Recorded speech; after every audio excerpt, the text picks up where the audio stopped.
E41 Marketplace Ministries. It's all about your business, and it's all about our Father's business.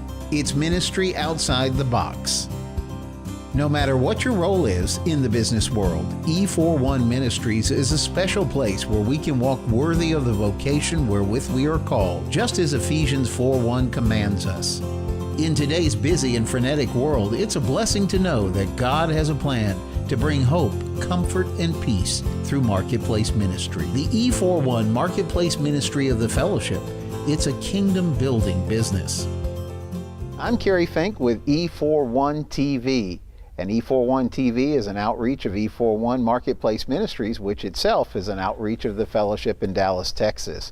And I'm Kerry Fink. So what we're going to do today is we have the privilege of interviewing and visiting with the founder and the person who sort of came up with the concept that now is the time for Marketplace Ministry to drive forward. His name is Dr. Dave Robinson, and we are lucky and fortunate to be here on location in Mesquite, Texas. We're just outside, or actually we're inside, the Dallas-Fort Worth Metroplex. We're here at the beautiful Family Cathedral Church here in Mesquite, Texas, and we've been having the privilege of being part of the first E41 Marketplace Ministers Conference that's been going on here now for several days.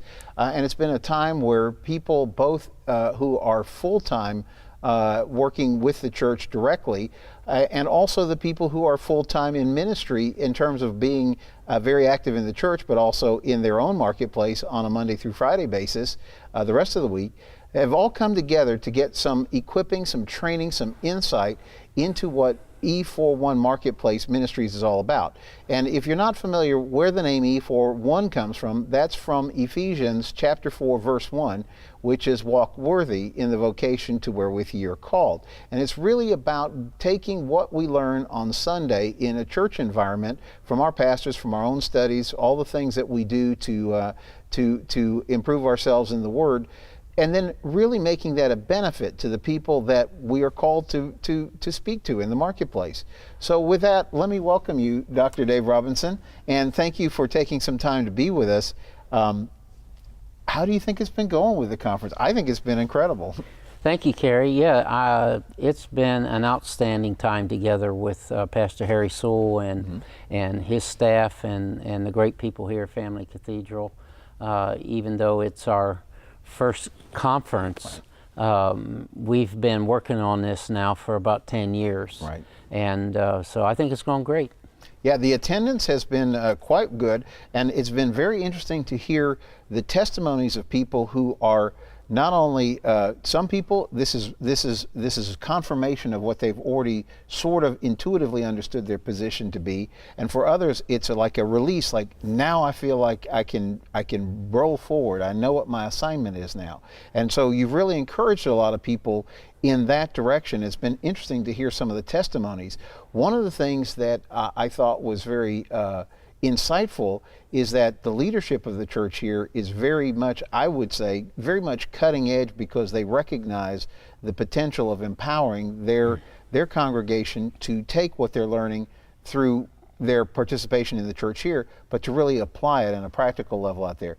That's not always what you find when you're out there, though, is it? I wish it was, but I have found that it's not. Pastor Sewell, who spent a lot of years in the marketplace, has a very strong apostolic gift to his leadership, is certainly on the cutting edge. And even though he may not have framed it just the way we have prior to us coming, but he certainly understands marketplace ministry, and a lot of his people are already involved. And I'm just simply here to kind of put some structure to it, and also to affirm some great people doing some great things in this marketplace. And you're coming up with really maybe encapsulating or putting a name to something that people have sort of intuitively felt has really come out of your own experience of having many years of experience in the business world and many years of experience as in the ministry world as a minister, and also, you know, that you have decades of experience and you travel the world talking to church leaders, and you're coaching, you're mentoring, you're helping them develop their teams and things like that. How did you see the need for this coming up? When I was ready to walk away from the RV dealership we had in 2005. I spent some time with the Lord in my study, and I was reading, as I often like to do, all four Gospels in one setting. It's like four guys show up at a fire and they all have a little different perspective on what they see.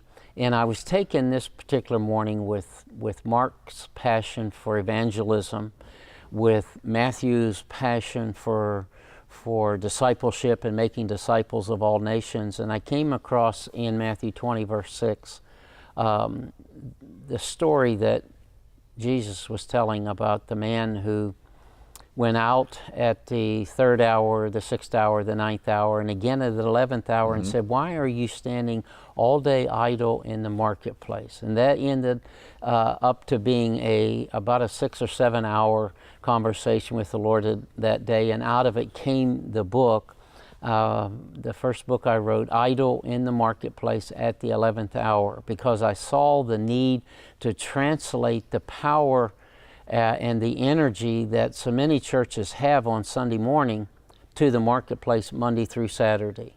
And so that book really defines pretty well, you know, how this has come together over, well, now going on 10 years.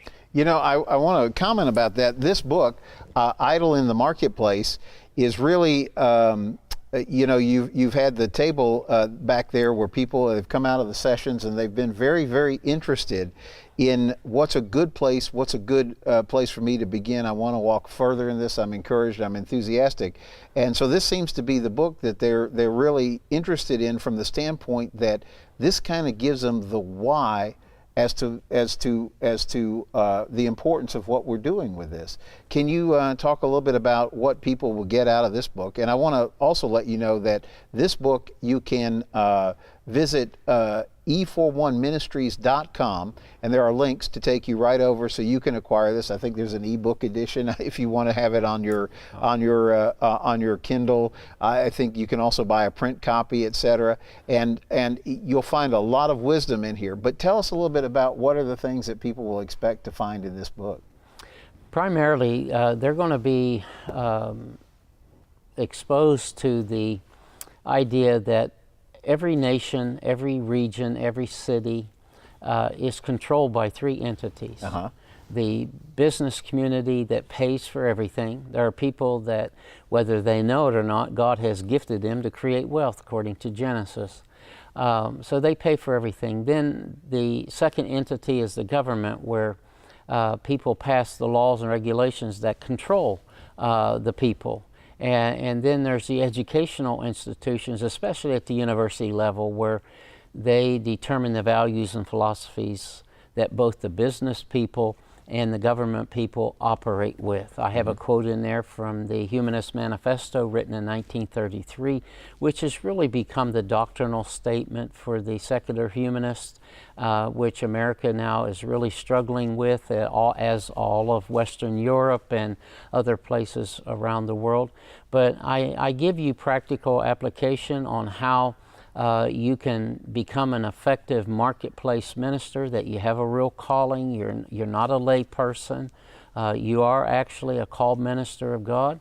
You have a role to play in extending this kingdom, because the battle that we see today raging, as it's been since time began, is the battle between the kingdom of darkness and the kingdom of light. So this book, for lack of a better term, could be a workable strategy that the church can implement in every location, anywhere in the world, in getting into those three entities, allowing God's favor to elevate them to where now we have righteous people in places of influence. Yeah, there was a comment that you made along the way in the conference that really speaks to that. You had mentioned that something to the effect of that people say, well, you can't legislate morality, but that happens all the time. Would you? I think that's such an important saying as it pertains to everything, with the whole motive behind E41, or the whole hope of E41. Sure. Morality gets legislated every day. It's just a matter of whose value system is going to legislate that morality. And so a lot of the cultural skirmishes we have on the fringes of society today are really over whose value system is going to win. And the church's value system has been under attack. It's not just Christianity, though it's been under attack. The kingdom of darkness, the enemy, has tried to kill Christianity from the beginning, and he hasn't been able to do that.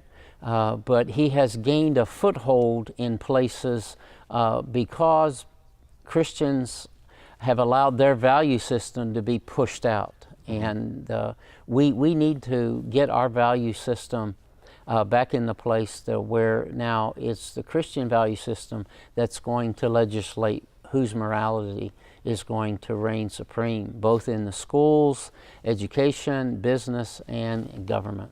You know, one of the things that's so true about that is when you have all these, it seems like you have a very, very vocal minority who says, well, this is way things should be, or this, you know, if you do it this way, this offends me. I don't want to see the 10 Commandments here because I'm offended. I don't want you to have the nativity out because somehow that hurts me. And so you have this very vocal minority who ends up creating a changed reality for the vast majority of people. And it really does seem like there's this vast sea of people who are kind of like rudderless ships. You know, if you don't have a rudder, any wave is going to get you where you think you're going. And a lot of times people perish for the lack of truth. And we live in a society where not necessarily can you talk about Jesus or the hope that he brings in a school environment, in a government office, or even sometimes in a corporate office. And so with that in mind, isn't that one of the reasons why it's so important for Marketplace ministers to really take a lead in these areas? You're exactly right, Kerry. It's not the institutional church that should be legislating. You know, it's been tried in other countries. Institutional churches and organizations have tried to determine the landscape of the political world through all kinds of means. But I don't believe Jesus wanted that to be the model. You know, I understand pluralism and that everyone should have a voice. And but I believe at the end of the day, it's whose kingdom voice is going to determine what happens. And so when this country was founded, it wasn't founded by an institutional church. It was founded by individuals who had the kingdom of God's value systems. They lived it out every day. That's why it showed throughout our society. Well, the enemy decided to try to get in. He got a foothold, and in the 30s and 40s, it really blossomed, and the church backed off to accommodate them, and now we have the result that we do. We just can't allow that to happen anymore. Otherwise, we're going to lose out to the other kingdom. So it's not institutions that you know, should determine policy. It's the fabric of society itself by individuals whose value system wins out at the end of the day. You know, that is really an important thing to consider, because in today's world, we have so many people who complain. So, well, we know something doesn't feel right. You know, this isn't going the right direction. Is America in a decline? You know, all these different things that are out there. And yet, one of the things that seems to be a beacon of hope in everything that you're talking about as it pertains to the advantages of a marketplace ministry is that it really empowers the people to really, on a grassroots level, make a difference. They're going to make a difference one way or the other. You know, you hear so much in America about separation of church and state. They're talking about organizations. Right. And I believe there should be a separation. There is a separation. But it's, you put 10 people in a room and 7 of them have the kingdom values of the Creator God, and 3 have values of the other kingdom. And when you take the vote, there's no question. It's not an institution. You just simply have the numbers to control the outcome. That's why Marketplace is so important. It's not about the organized church going in and having a voice and having marches and as the organized institution. No, it's just flood the market as they did in the early church. I mean, I think it's Acts 17 where it says, those that have turned the world upside down have come here also. It wasn't the organized church in Jerusalem that turned the world upside down. It was the people out of that church that just simply went in to areas of influence and turned it upside down. No, and that's important. And part of the reason I think that we've had this discussion before, part of the reason that the whole E41 concept and approach to marketplace ministry kind of formulated for you is because of your years of teaching experience and traveling around the world, working with church leaders in particular, and then trying to empower the people that they are connected with in the churches. And I want to take just a minute and also talk a little bit about some of the what you do as a coach, as a mentor, as an instructor. Tell us a little bit about, you're on the road 250 days a year. What is that all about? Well, when I walked away from the RV dealership in 2005, I asked the Lord what He wanted me to do at this point in my life. And He said, I want you to become a leadership coach to both the church leaders and marketplace leaders. And I said, you know, the church world really doesn't understand a whole lot about what a coach does. Marketplace people, they've had this for 25, 30 years. And He said, well, you teach them, you explain to them. So what I do is try to help leaders see their vision come true. And everything rises and falls on leadership.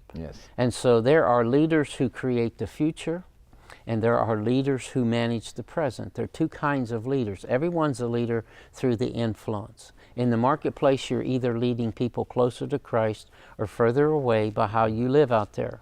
In the church world, you're either leading people closer to the vision or further away from the vision of your particular church by how you behave when you're there. And so I coach leaders by asking them basically 3 questions. That's where we start. What do you want? Define it for me. Don't write me a book, just define it.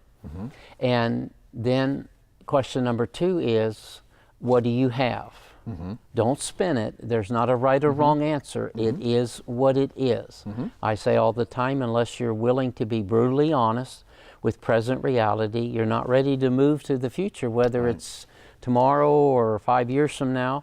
But it is what it is. And the third question is, what strategy or action plan do you have to close the gap between what you want and what you have? And then based on your response to those, then that's where the coaching starts. And you've been doing this for so many years. I want to take a minute and talk about some of the different materials. Your website for what you do in the coaching side, and there's a link on the E41ministries.com website, but directly, it's coachingforministers.com? Correct. Coachingforministers.com, and that's the number 4, written coachingforministers.com. And there is a tremendous amount of information about really what you do about empowering different ministries and churches around the world. You've written a number of books. You can find out more about these, but I'd like to just take a minute and have you just say a word or two about each book. This is, you can find this book also on the E41ministries.com website. There's a link directly through, so you can get your copy and get 50 leadership keys that work. Tell us a little bit about this book and who this is appropriate for and what they might get from it. That book came out of my monthly leadership articles. I do a monthly e-leadership article that's free. You can go on my website and sign up for it. And right now I send it directly to around 800 people, but it gets forwarded. The last count I heard, there's about 45,000 people on average a month that read it in, I think, about 30 nations.